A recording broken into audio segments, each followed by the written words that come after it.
The first blow of the hammer was like a gunshot. It cracked across the church square, and every soul in their Sunday best flinched. Sheriff Whitlock, a man built like a barrel, hoisted the raw pine plank higher. The muscles in his back strained against his starched shirt. He slammed the hammer down again. And again. Each strike echoed off the whitewashed walls of the Lord's house, a brutal kind of prayer. Nailed to the porch beam, right over the main door, the board sagged under the weight of a single, terrible word. Unclean. The paint was thick, black, and still dripping. The letters were jagged, hurried, as if carved by pure hatred. A gasp went through the crowd. Some folks covered their mouths, their eyes wide with a delicious kind of horror. Others, mostly men leaning in the saloon doorway across the square, let smirks curl onto their faces like smoke from a cheap cigar. Then the sheriff grabbed the girl. Her name was Selena. He shoved her hard, her back scraping against the rough wood of the church porch. Splinters caught in her thin dress. She stumbled, catching herself on the post, her eyes cast down, but her chin held just a little too high. She wasn't broken, not yet. Her dress was the color of dust, wrinkled from 100 nights spent sleeping in barns and abandoned sheds, anywhere a person could hide from the wind and the whispers. Mothers in the crowd pulled their children closer, their hands tight on little shoulders. "Don't look," they'd hiss while looking themselves. They whispered that the girl was a curse, that just brushing against her sleeve would invite a fever that would steal the breath from your lungs. Fathers spat tobacco juice in the dirt, their faces hard. The town was safer this way, they muttered. Safer with her, branded than free. The whispers swirled like dust devils. "They say she carries the sickness," one woman hissed to her neighbor. "Worse," the other replied, her hand flying up to make the sign of the cross. "They say she was with that outlaw, the one they hanged last spring." "Her own mother died raving, didn't she?" a third voice added. "Madness runs in the blood." Sheriff Whitlock turned, spreading his arms wide as if he were welcoming the whole town into his confidence. His voice boomed, thick with the satisfaction of a job well done. "This woman," he declared, pointing a meaty finger at Selena, "will not sit in our pews. She will not eat at our tables. She will not share the same air as decent, God-fearing folk." He paused, letting the weight of his words sink in. "This board is her mark," he roared, "and she will wear it as long as she breathes." A wave of cruel laughter erupted from the saloon. Men raised their beer mugs in a mock toast. "Let's see how long she stands before she crawls," one of them jeered. "I give her an hour," another one spat. "Not a minute more." Selena's hands trembled. She dug her fingernails into her own palms, so hard she felt the sting. She curled her fingers into tight fists, her knuckles turning white. She had to stay upright. She would not give them the satisfaction of seeing her fall. The heat of shame climbed her cheeks, burning hotter than the high noon sun. From inside the church, a sound drifted out, the pure, clean notes of a hymn. Young brides were singing, their faces glowing under the soft lantern light, their voices a sweet torment to Selena's ears. It was a reminder of everything she was, everything she had lost, everything she was being denied. Children too young to understand pointed and tugged at their mother's skirts, their voices piping and clear. "Mama, why is that lady standing there?" And one boy, no older than 10, asked his father, "Papa, what does that word mean, unclean?" The man bent down low, his voice as hard and cold as iron. "It means," he growled, his eyes fixed on Selena, "that she is less than us." Those words, they hit harder than the hammer. They cut deeper than the sheriff's shove. Selena's breath caught in her chest, a sharp, ragged thing. But she didn't look away. She raised her head just enough for the shadow of the letters to fall across her brow. She would wear the word, but she would not become it. Some in the crowd saw the gesture and laughed, delighted by what they saw as arrogance. A few shook their heads, a flicker of pity in their eyes, but they didn't dare let it show. Most just stared, their faces blank, curious, waiting. They were all waiting to see her break. The sheriff crossed his arms, leaning back against a porch post. He looked proud, like a man who just built a fine, sturdy gallows. He sneered down at her. "Stand there, girl. Let the whole town see what you are." The hammer hung heavy on his belt, but the echo of its blows still beat inside Selina's skull. Every strike a nail, every nail a curse. She bit down on her lip. She tasted blood, coppery and warm. She fixed her gaze straight ahead on the dusty street, on nothing. Her knees were shaking, but she locked them. She would not bow. She would not fall. A hush fell as the last church bell faded. The square was packed now, a tight circle of eyes, every single pair heavy with judgment. Then a voice cut through the silence, sharp and eager from the back of the crowd. "She won't last the night." The crowd shifted, a single hungry beast. They leaned closer, waiting for the show to begin. They were waiting for her strength to finally, completely shatter. The sheriff's boots thudded on the porch as he stepped back, making room for the spectacle. He folded his arms, a king watching a peasant's punishment. The crowd surged forward, bolder now that the sign was hung and the shame was official. The air grew thick with the smell of sweat and dust, and the kerosene from the lanterns being lit as the sun began to dip. And into that hot, heavy air poured the sound of laughter. Sharp, merciless, and unending. A young boy, no older than 7, darted out from his mother's skirts. He scooped up a small pebble, and with a burst of childish courage, threw it at Selina's feet. It bounced off the worn leather of her shoe with a faint tick. The crowd roared. It was a sound of pure delight, thrilled by this small act of cruelty from someone too young to be truly blamed. "Go on, ghost girl," a man shouted from the saloon porch. "Fall down so we can all go home to supper." Another voice, a woman's this time, answered him. "No, let her stand. Let's watch her wither up like a weed in the sun." The insults came faster then, flying like stones. Each one was meant to chip away at her, to grind her down until her spirit cracked and her knees buckled. But Selina just gripped her hands together tighter. She lifted her gaze from the dusty street and fixed it on the crooked wooden cross nailed above the church door. It was as if she were daring God himself to look down and answer for what was happening. Her lips moved, but no sound came out. No one could tell if she was praying for salvation or whispering a curse, and that uncertainty made some of the onlookers nervous. They started to whisper among themselves that the madness had already claimed her. A farmer leaned against a hitching post, spat a dark stream of tobacco into the dirt, and sneered loud enough for everyone to hear. "She shared a roof with a man who had the fever," he said, "and now she shares it with the devil himself." His wife, a thin, nervous woman, tugged at his arm. "Don't speak of such things," she muttered, her eyes wide with fear. "You'll tempt fate." But her husband just laughed, a hard, ugly sound that had no joy in it. A young mother clutching a baby to her chest pushed her way to the front of the crowd. She rocked the child back and forth, shielding its face as if Selina's very presence was a poison in the air. She hissed, her voice dripping with venom. "Don't you breathe near us. Don't you dare." Selina flinched. That one hurt. The shame rose in her chest, hot and suffocating. Yet still she stood. The sun dipped lower, casting long, distorted shadows across the square. The crowd didn't thin. If anything, it grew larger. Cruelty is a fire, and people will always gather to watch something burn. A group of young men, barely old enough to grow beards, started tossing coins into the dust at her feet. They were pretending to place bets on how many hours she would last before she collapsed. Each clang of a silver coin hitting the dirt was a fresh mockery of her poverty, her helplessness. One coin, a silver dollar, rolled right up to the toe of her boot and stopped. Selina froze. For a single agonizing heartbeat, she was tempted. Her stomach was a hollow, aching pit. That coin could buy bread. It could buy a cup of milk. It could buy a moment of relief from the gnawing hunger that was her constant companion. The urge to stoop, to snatch it from the dust was so strong it made her dizzy. But then she looked at the smirking faces of the young men who had thrown it, and pride, hot and fierce, burned away the hunger. She pressed her shoulders back, straightened her spine, and refused to give them the satisfaction of seeing her bend. Not for anything.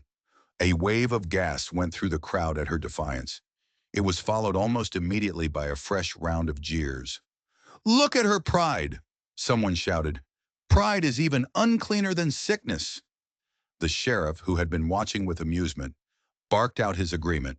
He raised his voice so everyone could hear. Mark her well, folks. This is what happens to those who will not bow to the will of this town. His words sparked more laughter, but underneath it, a new murmur started to stir. It was faint, uneasy.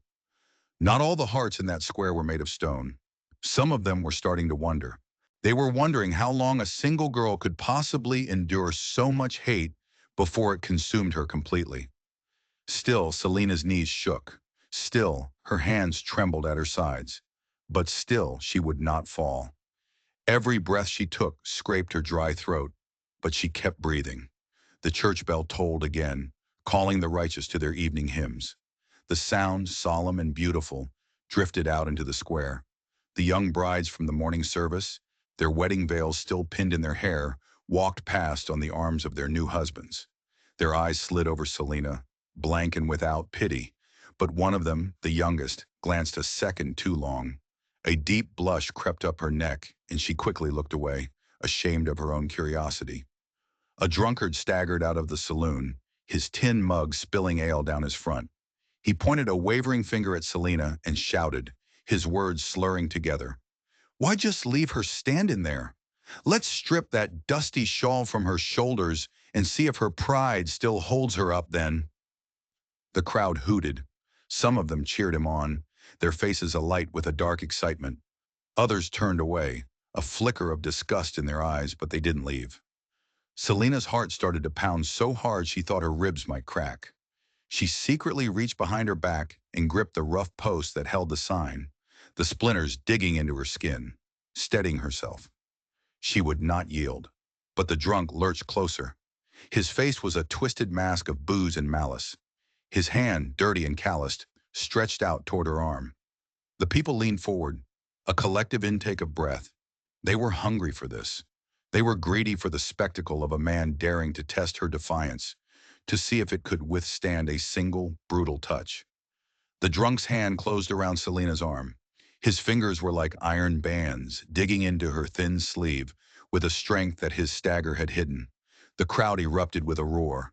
It was half laughter, half disbelief that someone had actually dared to break the sheriff's unspoken rule. Look, but don't touch! Selena gasped, twisting in his grip, trying to pull free.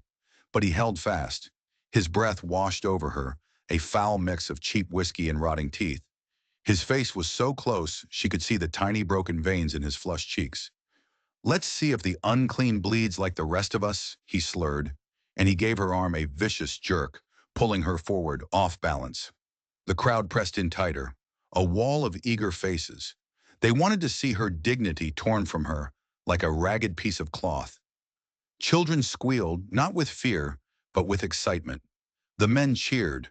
The women covered their mouths with their hands, but they didn't look away. In their eyes, shame and spectacle were one and the same. Selena's heart hammered against her ribs. Pure, cold terror was crawling up her spine. But beneath the terror, something else flickered to life. Something stubborn and hard that refused to be dragged into the dust by this foul, staggering man. She yanked her arm back with all her might, but his grip only tightened, bruising the flesh beneath her sleeve. He barked out a laugh and raised his mug to the crowd as if he'd just won a prize. Look here, he shouted. She's softer than she looks. Maybe not so cursed after all, eh, boys? His words were sharper than his grip. The crowd howled with approval, their cruelty swelling like a floodwater. Selena thought she might actually drown in the sound of their hate. Sheriff Whitlock made no move to stop it. He just stood there with his arms folded and a wide smirk on his face.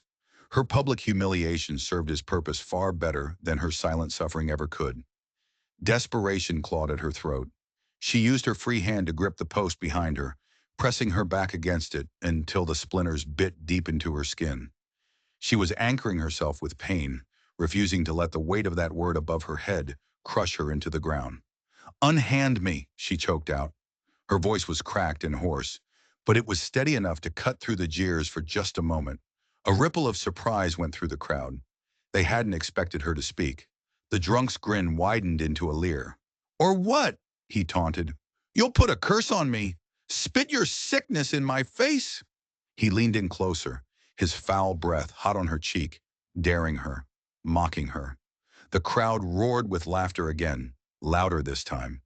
Tears stung the back of Selena's eyes, hot and sharp, but she refused to let them fall. She bit down on her lip again, so hard that fresh blood welled up, a coppery tang on her tongue. And with the taste of her own blood came a surge of pure, unadulterated fury. She shoved him. With all the strength she had left in her exhausted body, she pushed against his chest. It barely rocked him, but it startled him. Al sloshed from his mug, splashing all over the front of his grimy shirt. A few people in the crowd gasped. The gasps were quickly smothered by a fresh wave of laughter, but the tone had shifted. It was no longer just pure, vicious delight. Now there was a thread of unease woven through it. Her defiance wasn't breaking, it was growing. "She dares to strike a man!" someone shouted from the edge of the crowd. "Her pride is uncleaner than filth itself!" Another cried out. The sheriff seized the moment, his voice booming over the noise. "See?" he yelled, pointing at her. "See how rebellion clings to the cursed? She is living proof of her own guilt." The drunk, enraged by the spilled ale and the challenge to his dominance, raised his hand. His palm was open, ready to slap her down into the dust where he thought she belonged. Selena braced herself. Her stomach knotted. Her breath caught in her throat. Her hands were trembling, but she clenched them into fists at her sides. The crowd leaned forward as one. Their collective breath held. They were hungry for the fall. They whispered to each other that this was it. This was the moment. The cursed girl was finally going to be broken, right here, right before their very eyes. But just as his hand swung through the air, just as it was about to connect with her face, another hand shot out from the fringe of the crowd. It caught the drunk's wrist in midair, halting the blow cold. The drunk's eyes bulged with surprise. The crowd fell silent, a sudden, shocked hush. And for the first time all night, every single gaze in that square shifted away from Selena. They were all fixed on the stranger who had just stopped the blow with such effortless strength. The drunk twisted and cursed, trying to pull his arm free, but his wrist was locked in an iron grip. The man who held him had been a shadow until this moment, just another face on the edge of the crowd. But now as he stepped into the flickering lantern light, they saw him. He was tall and broad-shouldered, his clothes rough and coated with trail dust. His beard was unshaven, his hair long, but his eyes glinted with the unnerving calm of a man who had faced down storms far fiercer than the laughter of a small town. A murmur rippled through the onlookers. "A mountain man," someone whispered. "He's not from around here." The sheriff's smirk faltered for the first time that night. He knew this breed of men. They were loners, men who lived by their own laws in the high wild places. They were hardened by the wilderness, and they answered to no one. The stranger's voice was low and even, but it carried across the silent square. He released the drunk's wrist with a sharp shove that sent the man stumbling backward, tripping over his own feet and landing hard in the dirt. "No man," the stranger said, his eyes scanning the faces in the crowd, "strikes a woman while I still draw breath." The words cut through the night, sharper than any whip. A stunned silence followed, broken only by the sound of the drunk's tin mug shattering as it hit the ground. Selena stood breathless, her back pressed against the porch post, her heart thundering in her chest. She couldn't believe it. Someone had spoken for her. Someone had stood up for her. But the stranger didn't look at her. Not yet. His gaze swept across the crowd, steady and unflinching. Men who had been jeering and laughing just moments before now shifted their weight uneasily, unable to meet his eyes. The sheriff puffed out his chest and strode forward, bristling with indignation. His authority had been challenged. "This is town business, stranger," he barked, "and you'd do well to turn around and walk back into whatever dark hills you crawled out of." But the mountain man didn't move. Some of the older folks whispered his name was Asa Blackthorn, though most had never seen him this close before. He didn't lower his eyes. "You've marked her with your board," Asa said, his voice still calm. He nodded toward the crooked plank that loomed over Selena. "But no mark you can nail to a post gives you leave to see her beaten like an animal." His quiet confidence was more threatening than any shout. The crowd shifted again, whispers racing through them like fire. Some were angered by his open defiance of the sheriff. Others felt a quiet, secret relief that someone, anyone, had finally dared to speak the truth. Selena's hands trembled against the rough wood of the post. She was torn between a wave of overwhelming gratitude and a surge of new fear. She knew this town. She knew what defiance brought. It brought sharper punishments and deeper shame. Yet she couldn't tear her eyes away from him, this stranger who smelled of pine needles and wood smoke, who now stood between her and the mob as if it were the most natural thing in the world. The sheriff's jaw clenched. His authority had been questioned in front of the entire town, and he couldn't let that stand. He raised his voice, shouting now, "If she stands alone. That is the law in this town." That's when the mountain man finally turned his head. His gaze met Selena's for the very first time, and in his eyes she saw something that shocked her to her core. It wasn't pity, it wasn't scorn, it was recognition, a simple, quiet acknowledgement that she was still standing, even though every man, woman, and child had gathered to watch her fall. Her breath caught in her throat. For a single fleeting heartbeat, the noise of the crowd, the smell of the dust, the weight of the sign, it all just fell away. Then the sheriff slammed his boot against the bottom step of the porch, the sound cracking through the silence. "Enough," he growled. "At dawn, this woman will be dragged out of this town, and if you're still here, stranger, you'll be dragged out with her." The people stirred. Some nodded in agreement, eager for the punishment to come. Others shrank back, uneasy with the sheriff's escalating anger and with the mountain man's unyielding calm. Selena gripped the post tighter. Her body was weak with exhaustion, but her spirit was burning with a new kind of fire, as if his gaze alone had given her a strength she no longer possessed on her own. The sheriff jabbed a finger at Asa, his whole body shaking with rage. "Leave this town before the sun rises," he commanded, "or you will learn what it means to defy my word." But the mountain man didn't move. He simply took one step closer to the porch, planting his worn boots in the dust as if he had taken root in the very earth. And with his profound, unwavering silence, he made a promise that the sheriff feared more than anything else. He was still going to be standing right there when the dawn came. Dawn was still hours away, a pale promise on the eastern horizon. But Sheriff Whitlock's threat hung in the air, heavier than the wooden sign above Selena's head. The town square was buzzing with a restless energy. The crowd, caught between the thrill of the mountain man's defiance and their own deep-seated fear of the sheriff, murmured and shifted, unsure of what would happen next. Asa Blackthorne stood silent at the base of the porch, his arms folded across his broad chest. His shadow fell over Selena, a protective darkness in the flickering torchlight. His quiet calm was more unnerving than any shout, a stark contrast to the sheriff, who was pacing back and forth like a caged wolf that had been denied its kill. "You think your silence is going to save her?" Whitlock snarled, his voice cutting through the hush. He stopped his pacing and pointed a trembling finger at Asa. "Then both of you will wear the mark of the unclean." At his gesture, two of his deputies, burly men with dull eyes, shouldered their way through the throng. They were carrying a second plank of raw pine. Scrawled across it, in the same jagged black paint, was the same word. The paint was still wet, dripping down the grain of the wood like black tears. A ripple of gas went through the crowd. This was something new, something shocking. They had never seen a man branded in this way, not for any crime. The sheer cruelty of it sparked a flicker of unease, even in the hearts of those who had come only to laugh and jeer. The deputies hoisted the board high, their hammers at the ready. "Nail it to his back," the sheriff barked. "Let this stranger feel what it is to stand with the damned." The crowd erupted. The sound was a chaotic mix of cheers and shocked outcries, a storm of human emotion. Selena's stomach twisted into a cold, hard knot. Horror squeezed the breath from her lungs. She clutched the porch post, her voice a hoarse whisper. "No, leave him be.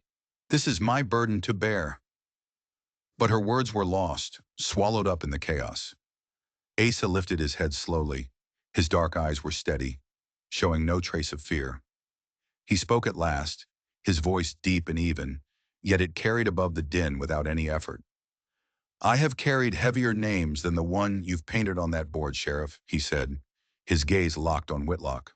"But I will tell you this now. There is no man here who will lay that board upon me."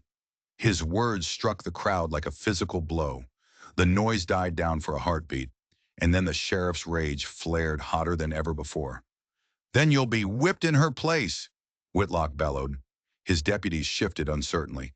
The law they were sworn to uphold had never been twisted into such a personal, ugly shape. They exchanged a nervous glance. At the church door, the preacher, who had been watching silently, turned his back. He couldn't bear to witness what was coming next. But his cowardice only deepened the sense of shame that was beginning to settle over the square. Selena's vision blurred with the tears she had sworn she would not shed. Her heart pounded with a terrible dread. This man, this stranger who owed her nothing, had stepped into her storm. And now it seemed he was about to be broken by it. The sheriff raised his hand, a clear signal for the deputies to move forward and seize the mountain man. But before they could take a single step, Asa strode toward the porch. Each footfall was slow, deliberate, like the sound of distant thunder rolling down a mountain. He stopped right at Selena's side, so close she could feel the warmth radiating from him, even through the cold trembling of her own body. And then he reached up, not to tear the sign down, not yet. He pressed his hand flat against the post above her head, steadying it, and in doing so, steadying her. It was a silent declaration. "I will not be moved." The deputies faltered. They looked at each other, neither one of them willing to be the first to test the quiet, dangerous strength of this man. But the sheriff's eyes were burning with a furious, obsessive light. He shouted, his voice cracking with rage. "At sunrise, the lash will fall on his back, and you will all see what comes of siding with filth." The crowd hissed, a sound like snakes in dry grass. Some were thrilled by the promise of more violence. Others were deeply unsettled. The whispers swirled through the night air.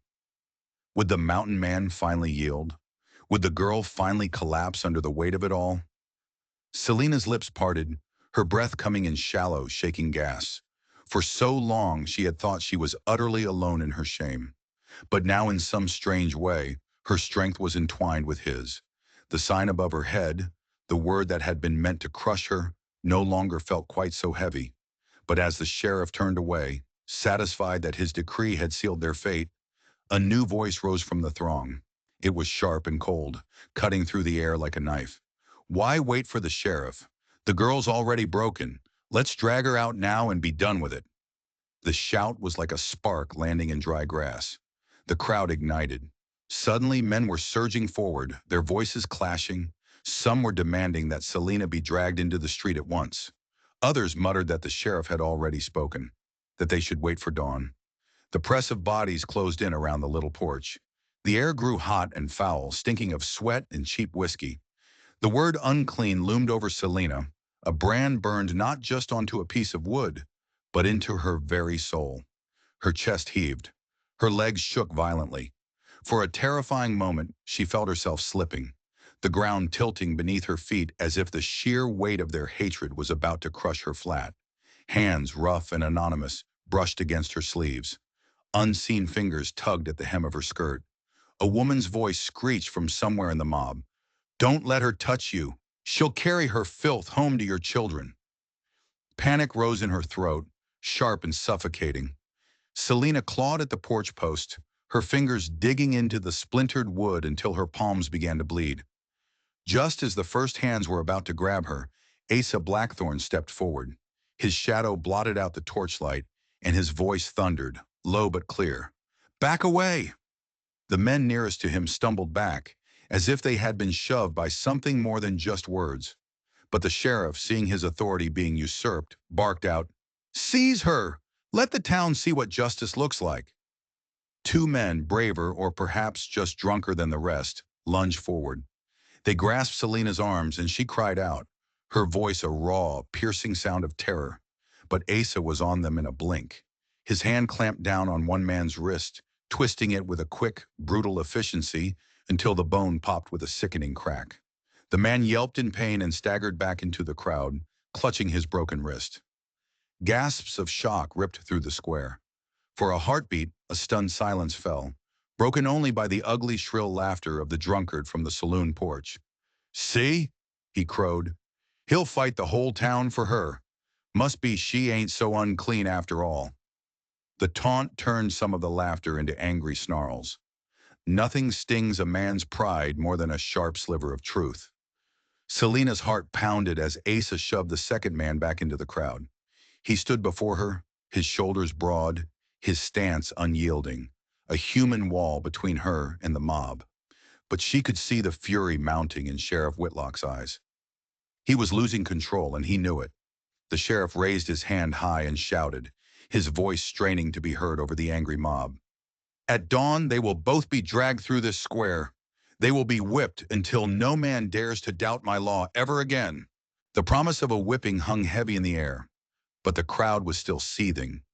They were restless, unwilling to wait for the morning light to get what they wanted. A stone flew through the air. It struck the church wall, just inches from Selena's head, and a spray of plaster dust showered her face. She blinked, choking back a sob, her arms trembling with exhaustion and fear. Yet still, she clung to the post. She would not fall. Look at her, someone jeered. She'll cling to that post till her fingernails tear off.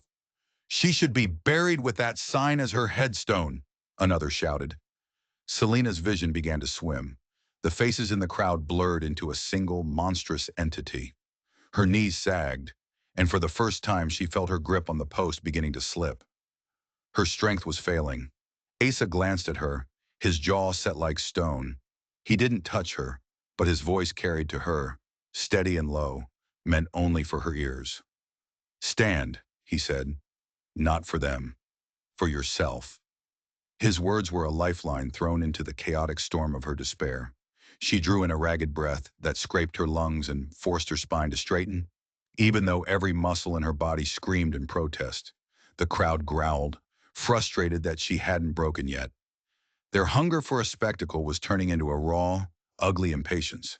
The sheriff, his face red and swollen with rage, stomped up onto the porch. He tore the hat from his head and threw it into the dust in a fit of theatrical fury. Enough, he bellowed. If she will not fall, then we will make her crawl.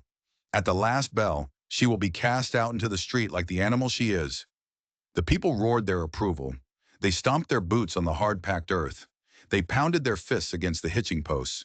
Their rage swelled into a primal chant. Crawl her out! Crawl her out! Selena swayed, her lips parted, her breath coming in shallow pants. The noise thundered in her skull, a physical force that threatened to beat her into submission. And as the mob surged forward again, the post at her back began to shudder under the force of their fists. She felt the wood begin to crack, and she knew with a terrifying certainty that she had only moments left before they tore her from it. The porch beam groaned under the rhythm of the fists pounding against it. The word unclean shook above Selena's head, as if even the wood itself wanted to fall away from her. The crowd howled, the chant growing louder, more frenzied. Crawl her out! Crawl her out! Rough hands seized her arm, yanking so hard that a searing pain shot through her shoulder. She cried out, but her voice was a tiny thing, swallowed whole by the roaring frenzy of the mob. The post she was clinging to finally splintered, the sharp edges biting deep into her palms as she held on with the last shred of strength left in her body. Asa Blackthorne surged forward, his voice a thunderous boom that rolled over the roar of the crowd. Enough! He shoved one man back so hard that he toppled into the dust. Then he planted himself squarely in front of Selena, his broad frame a living wall that the mob could not get past. For a heartbeat, the chant faltered, broken by gasps and curses. But Sheriff Whitlock's bark whipped them into a frenzy again. She will not stand above us, he shrieked. Tear her down. His deputies, eager to prove their loyalty now, moved in with their fists clenched. Asa met them head-on. His fist crashed into the first deputy's jaw with a sickening crunch. His shoulder slammed into the second, sending the man stumbling back into the heaving crowd. People shrieked with a mixture of shock and morbid excitement. Some surged closer, trying to get a better look at the brawl. Others stumbled away, a sudden fear in their eyes. The mountain man didn't fight with the wild, sloppy rage of a drunk. He fought with a cold, calm fury. Every strike was precise. Every movement was steady and deliberate. Selena sagged against the splintered beam, her breath coming in ragged sobs, her knees buckling beneath her. Yet still, her hands clung to the post. Blood from her torn palms streaked the raw wood. "She's breaking!" someone in the crowd shouted triumphantly. A fresh wave of cruel laughter rolled through the square. Asa turned his head just enough to catch her eye. It was the first time he had looked at her since the fight began. She saw no fear in his eyes, only a quiet, unwavering steadiness, as if his own strength were a tangible thing that he was offering to her, something she could lean on. "Stand, Selena," he said, his voice low but carrying clearly to her over the din. "Their hate cannot outlast you." His words were like a spark landing on dry tinder in her chest. A fragile but bright flame flickered to life. She dragged air into her burning lungs and forced her spine straight, though the weight of the sign and the exhaustion and the fear loomed over her. The sheriff, his face a grotesque mask of purple rage, drew his revolver. The chaos had gone on long enough. He fired a single shot into the air. The crack of the pistol silenced the mob in an instant. The only sound was the ringing in their ears. Smoke curled from the barrel of the gun, hanging in the air above the porch. Whitlock lowered the pistol, aiming it directly at Ace's chest. "You defy my law in my town," he growled, his voice shaking with fury. "Then you will die by it." A collective gasp went through the crowd. Fear, sharp and cold, prickled their skin. This was no longer a spectacle. This was blood about to be spilled. Selena's heart lurched. A wave of terror, so powerful it almost knocked her off her feet, washed over her. Yet, despite her weakness, she took a shaky step away from the post. She reached out and clutched Ace's arm, her voice hoarse but sharp. "Don't!" The crowd gasped again.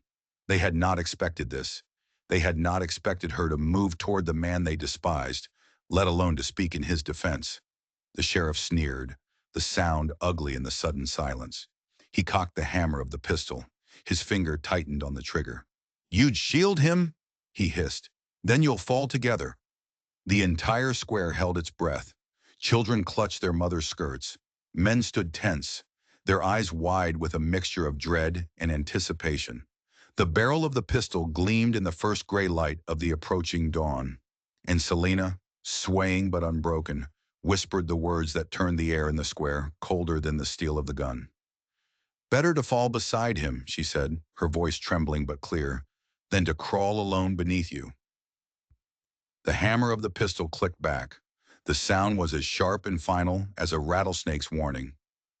The crowd froze, as if the whole town had been struck blind and deaf in that single terrible instant. Every gaze was locked on the sheriff's hand, on the gun, and on the woman swaying beneath the sign. Selena clutched Ace's arm, her body trembling uncontrollably, but she held her chin high. Her words still hung in the air, a testament to her unbreakable spirit. "Better to fall beside him than to crawl alone beneath you?" Her defiance stung Sheriff Whitlock's pride deeper than any bullet ever could. His finger tightened. Smoke burst from the barrel. The shot cracked through the square, the recoil echoing off the church walls like a clap of doom. Selena flinched, a scream catching in her throat. But she felt no pain. The bullet didn't strike flesh. It buried itself in the heavy porch beam, just inches above her head. Wood splintered, and chips rained down into her hair like confetti. Gasps of relief and shock tore from the crowd. Mothers shrieked. Children started to wail. For a confusing heartbeat, it seemed that the sheriff had missed his shot. But the truth was colder, more calculated. He hadn't missed. It was a warning, a promise that the next shot would not go astray. Asa stepped forward, placing his own body squarely between Selena and the gun. His voice was low, steady, and it carried so that no one in the square could mistake his words.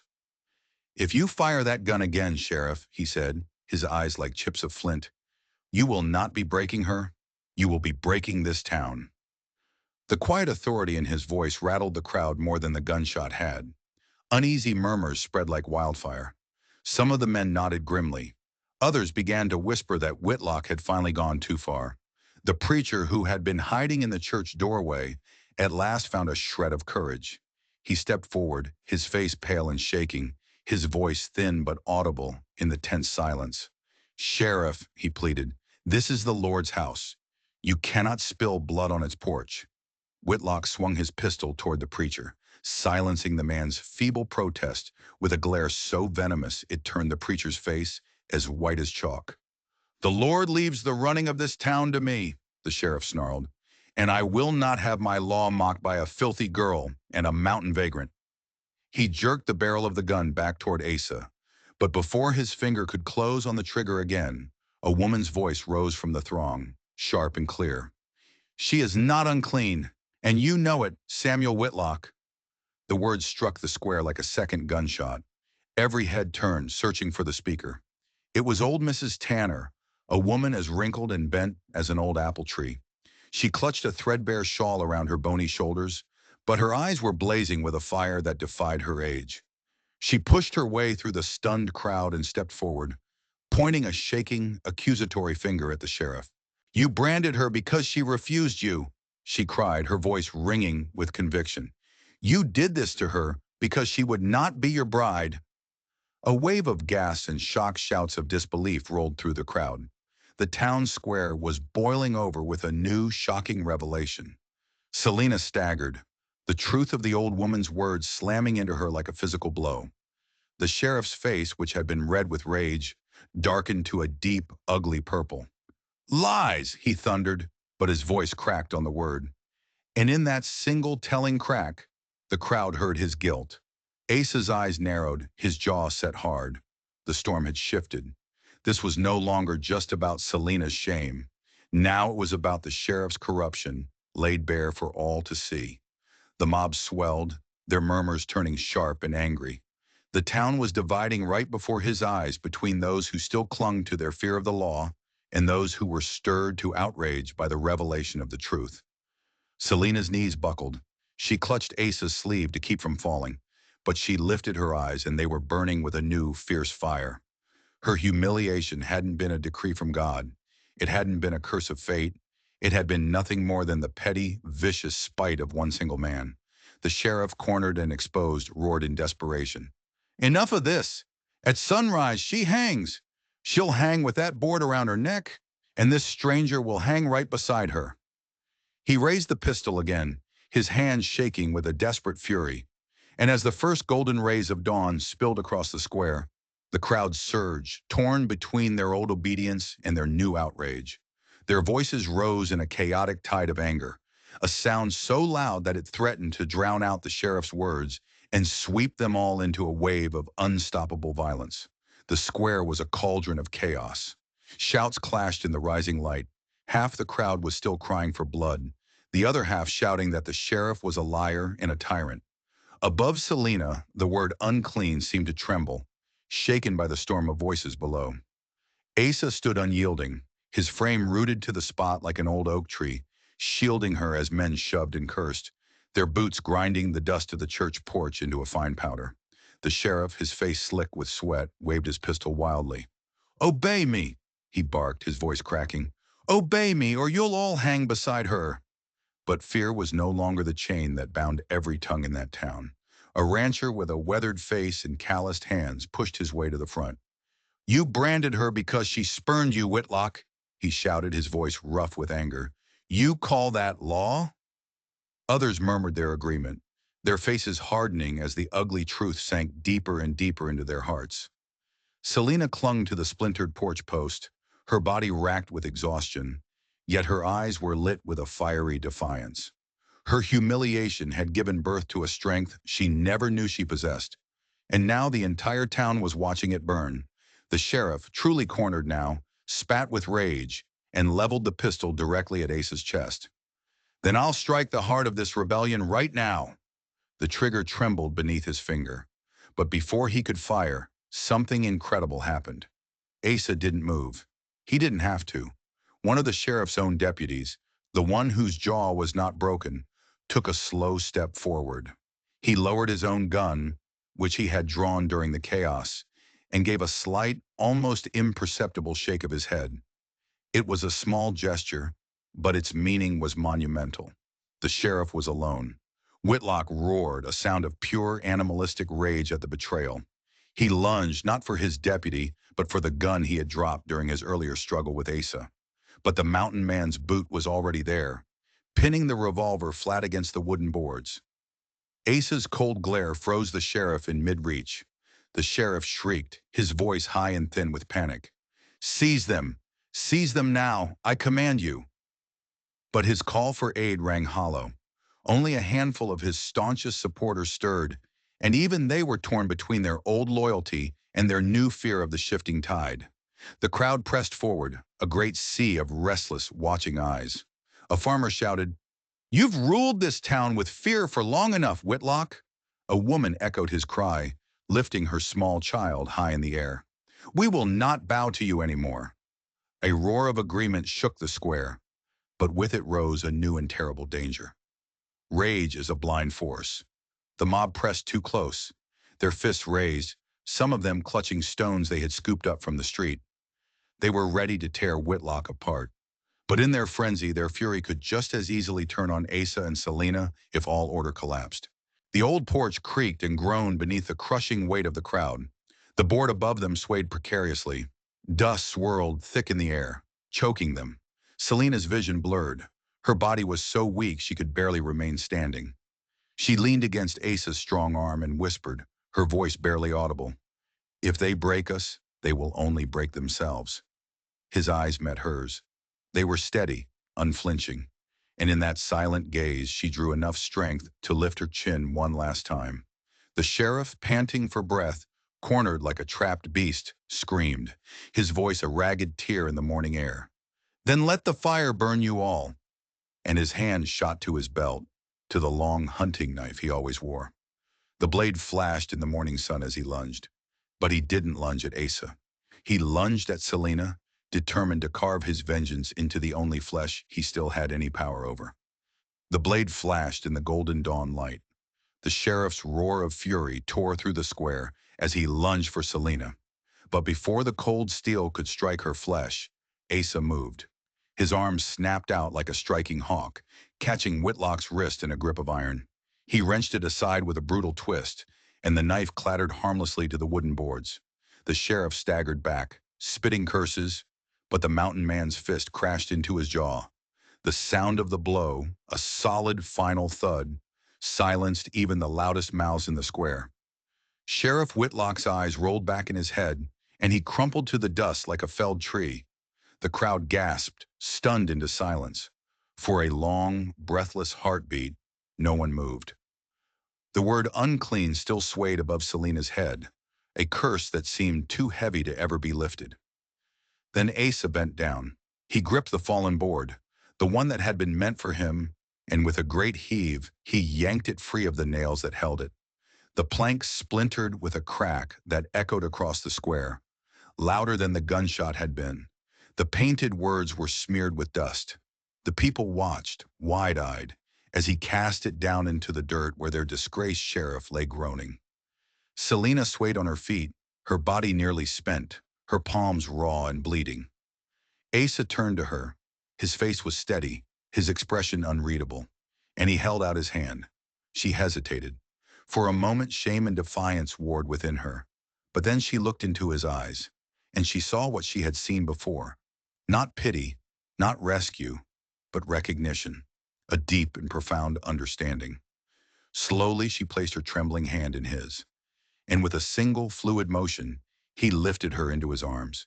He held her as if the weight of her long, defiant stand was lighter than the threadbare shawl she had clutched through every night of her shame. A ripple of gasps and hushed murmurs went through the crowd. "He carries her," someone whispered. "He claims her." And the crowd parted before them like the sea creating a path. Asa stepped down from the porch.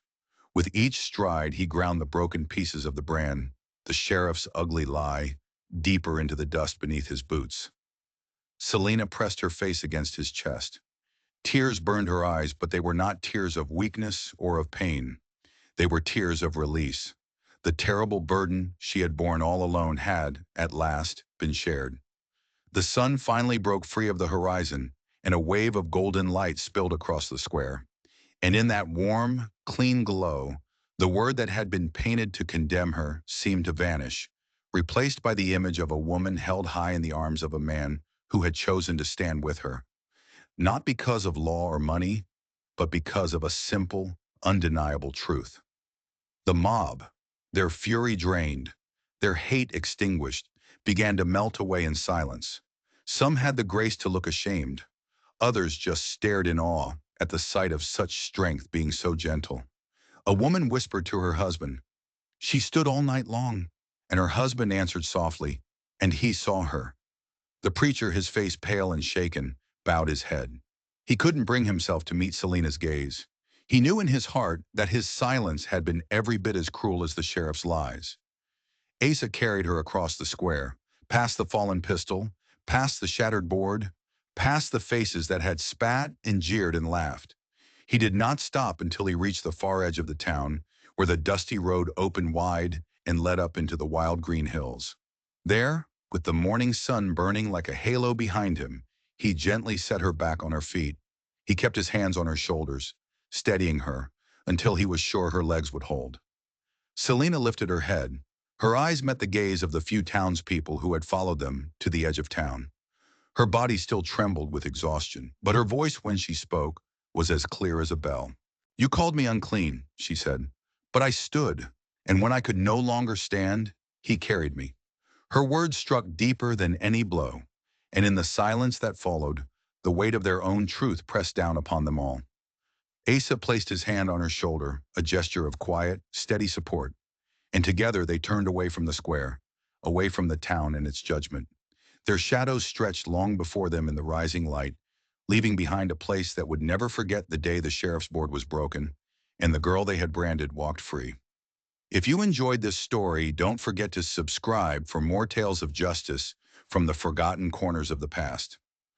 Let us know in the comments, when the mountain man stepped out of the shadows, would you have stood with him too?